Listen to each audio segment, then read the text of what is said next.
Maitei, en este marco de cumplirse los 20 años de la sanción de la Ley 5.598, que impone al guaraní como lengua oficial alternativa en la provincia de Corrientes, estamos recorriendo la provincia y encontrándonos con docentes que trabajan y son hacedores de esta lengua cultura que nos involucra, y estamos en la localidad de San Roque, y en esta oportunidad vamos a estar con un profesor de guaraní, don Victoriano Vera, que él se va a presentar.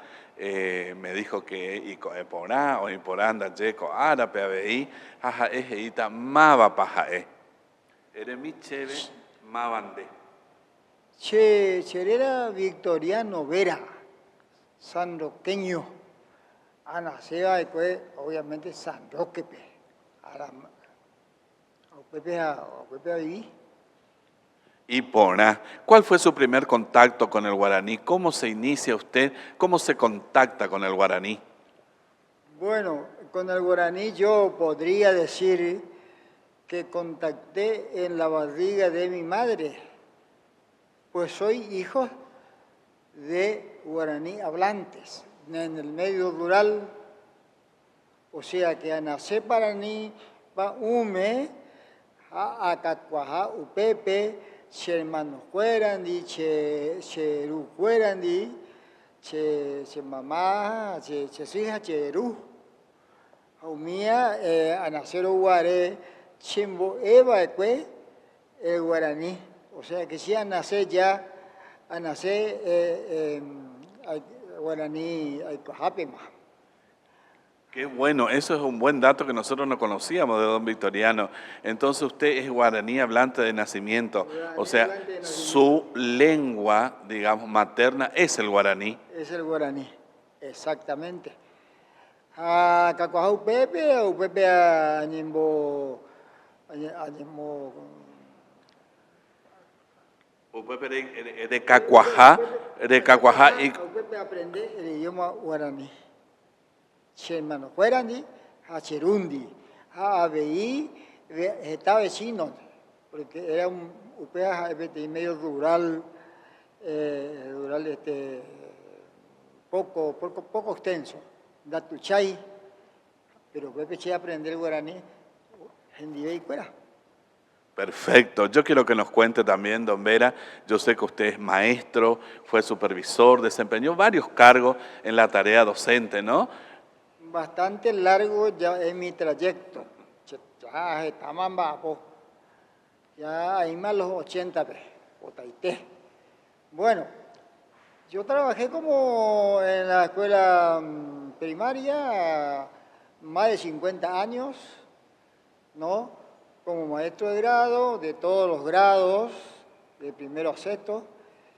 Y trabajé también como vicedirector, como director de escuela, y luego ascendí a supervisor escolar. Bien. En el año 2011 aproximadamente. Bueno, ya me jubilé en la primaria, empecé a trabajar, a estudiar guaraní, porque ahí me fui a estudiar guaraní en el Paraguay. Y me dieron el título de maestro, de profesor y de licenciado en el idioma guaraní. Bien. ¿Y cuál fue su motivación para estudiar? ¿Tenía la intención de enseñar?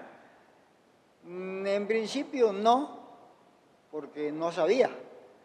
Sabíamos un guaraní, ¿no es cierto? Un guaraní, el guaraní nuestro, el Yopará, guaraní Yopará, pero hasta por ahí nomás. No me atraía tanto, pero siempre practicaba el guaraní. Como yo vivía en el medio rural y seguí viviendo en el medio rural, y lo hice toda mi docencia en el medio rural, tuve la necesidad de, al relacionarme con los vecinos y con los alumnos también, hablarlo en guaraní.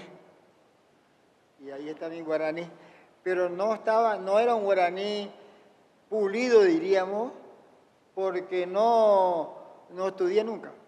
salvo así en forma esporádica, algún libro por acá, un libro por acá, bueno, eso nomás era mi estudio.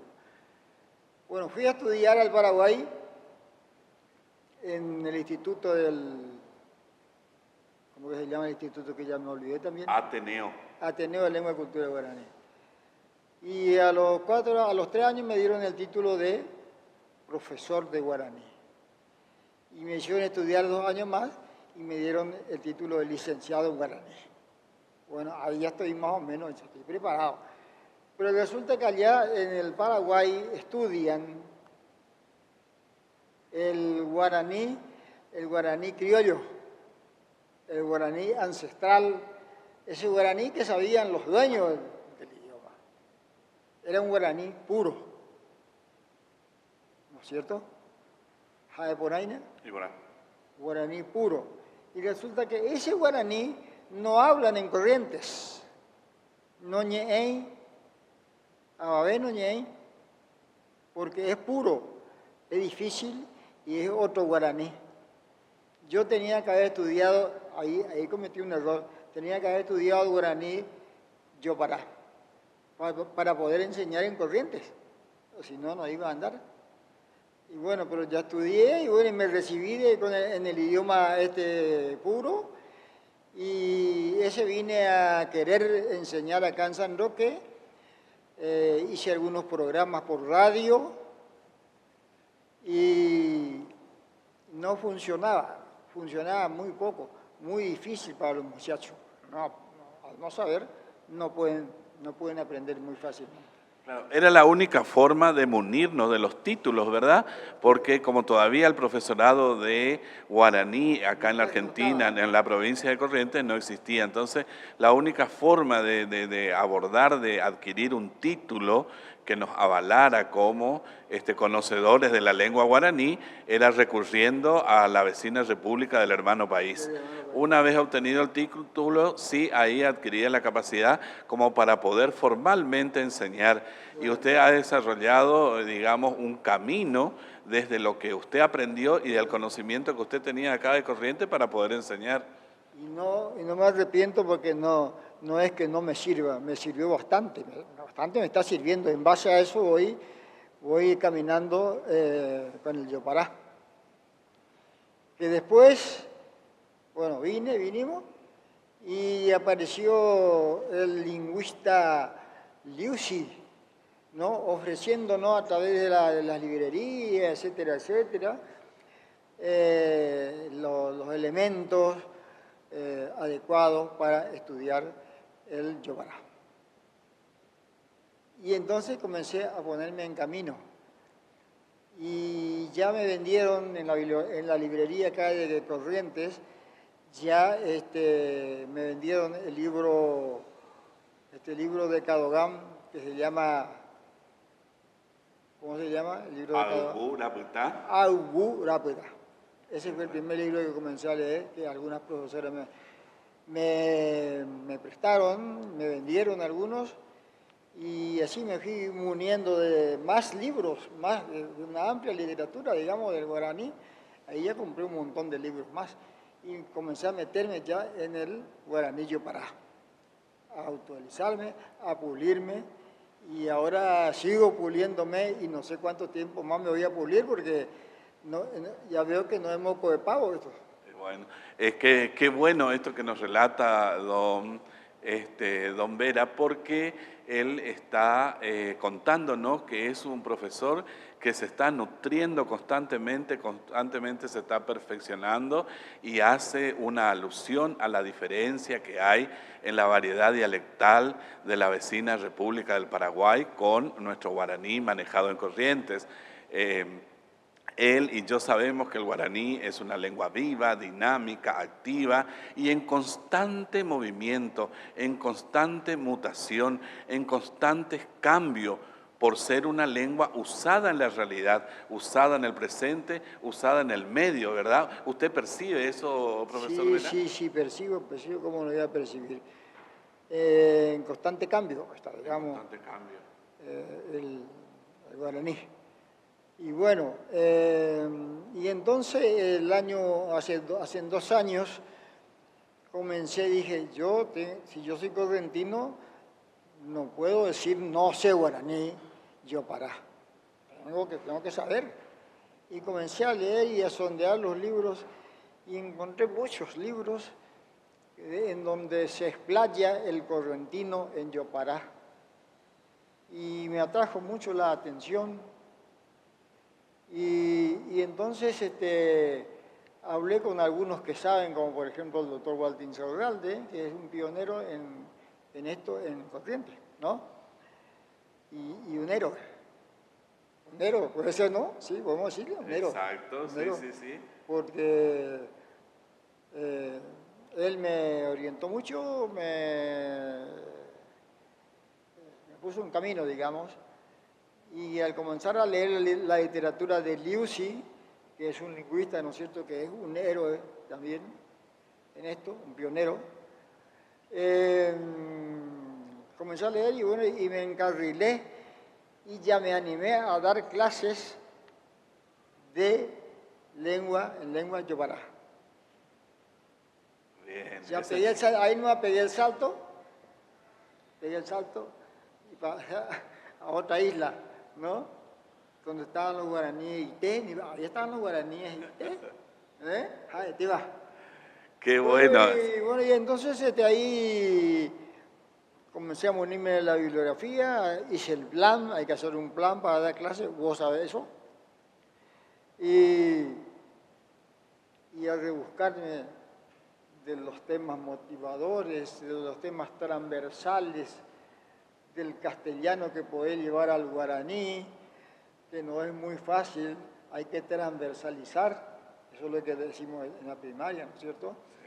Para ir aunando o arrimando, digamos, el guaraní al castellano, porque no es lo mismo. Exactamente, ¿no es cierto? Ellos...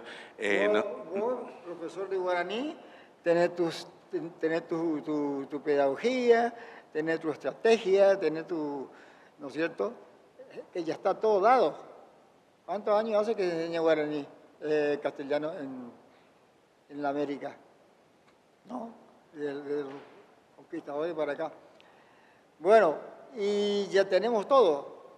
Ahí ya estaban las grandes teorías y las grandes tesis para enseñar el castellano, que venía de España y que sigue viniendo, me parece, hasta ahora de España, ¿no?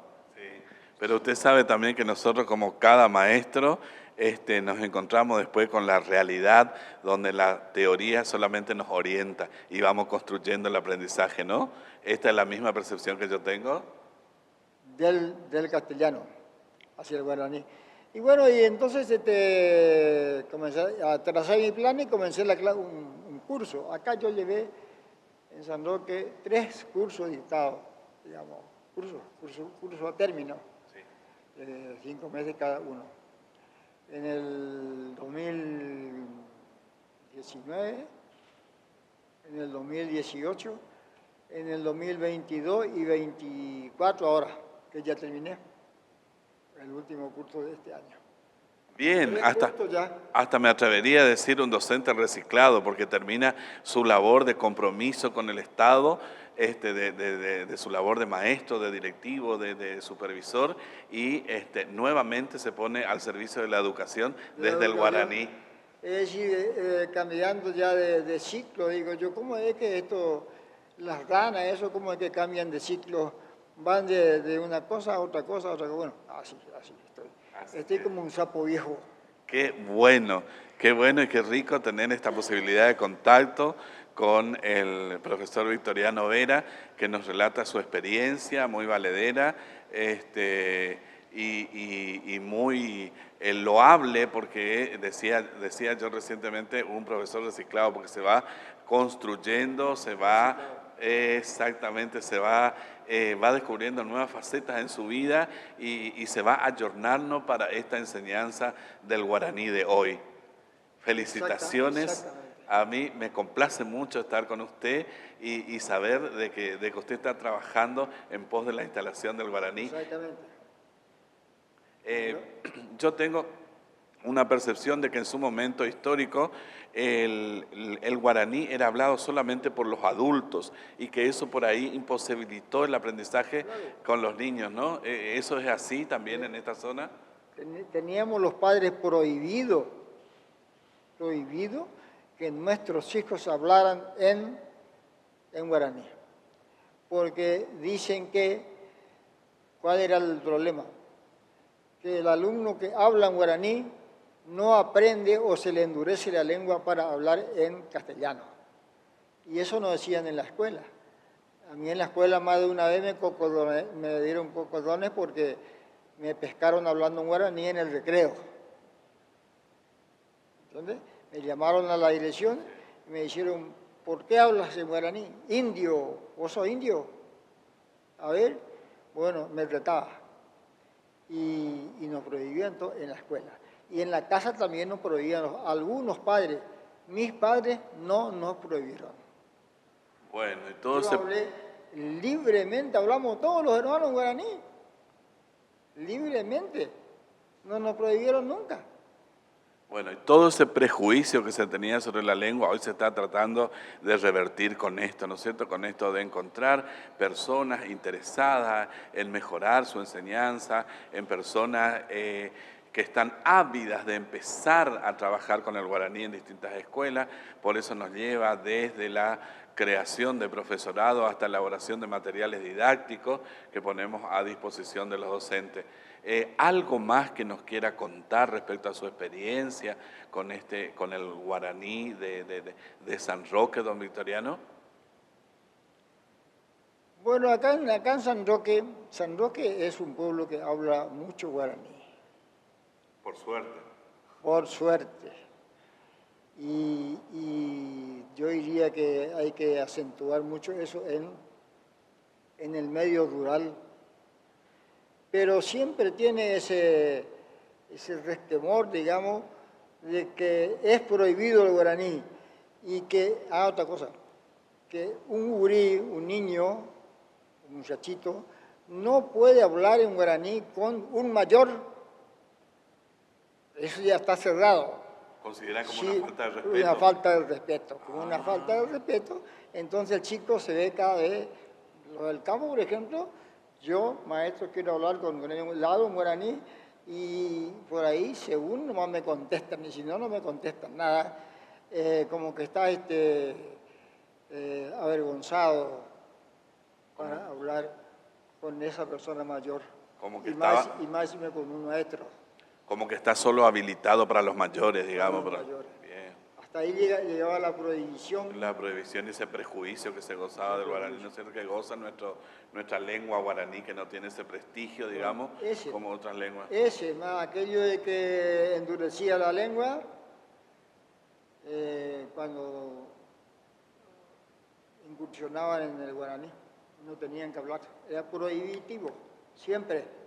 Pero en mi caso no.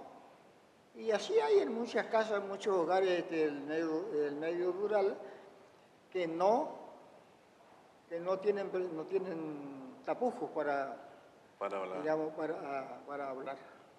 Por último, le quiero preguntar, don Victoriano, ¿usted cree que la sanción de la ley 5.598 del 2004 ayuda a zanjar estas prohibiciones y llegar más al alumno, llegar más a la población con el guaraní? Bueno, el gurí del campo, digamos, continúa todavía con ese rechazo, pero mucho más abierto que un tiempo atrás. Bien. Mucho más abierto ya viene abriendo. Bueno, la ley es una herramienta estupenda, extraordinaria. Si no tenemos la ley, vamos a estar como en la canoa sin el botador. Bien. ¿Usted entiende? Yo de canoa entiendo, yo soy del campo.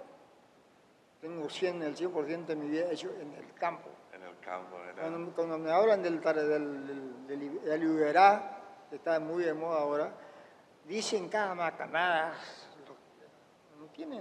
no tienen la preparación suficiente para hablar del Iberá, para hablar de un determinado animal. Cometen errores, Ese todavía es una materia pendiente, ¿eh? No se sabe, se sabe muy poco. Yo ya conozco todo. O sea que hay un camino por transitar todavía a futuro. Bueno, Sí, pero bueno, así está el guaraní con respecto a las criaturas. Y entonces en algunos hogares no le dan bolilla, le meten mata. Directamente con el padre, con la madre con el hijo, y hablan. Pero hay muchos que todavía están un poco cerrados. Lo que pasa es que el padre no tiene el conocimiento, digamos, no sabe lo que es la vida rural, sobre todo la vida de los heteros, no conocen. Y me da la impresión de que a ciencia cierta no conocen todavía lo que es el idioma guaraní. Ni si va a ser útil, ni si el alumno va a aprender, si no va a aprender, si vamos a utilizar, cuándo vamos a utilizar, en qué vamos a utilizar. Eso saben, los padres no saben, muchos padres no saben. bien, nos pasaríamos orando en Coajapay. Nos pasaríamos horas conversando con don Victoriano porque cosas interesantes nos relata, pero bueno, el tiempo es acotado en todo lugar, en todo momento, así que bueno, tenemos que ir cerrando, tenemos que ir finalizando nuestro grato encuentro en San Roque con don Victoriano Vera, un hacedor también del guaraní en la localidad de San Roque, ¿no? Así que muy agradecido por esta oportunidad que nos da de dar a conocer a una generación que todavía por ahí desconoce lo que se está haciendo y lo que es nuestra lengua guaraní. Muchas gracias, don Victoriano. No, gracias a vos, a Guille. A Vicente Babi.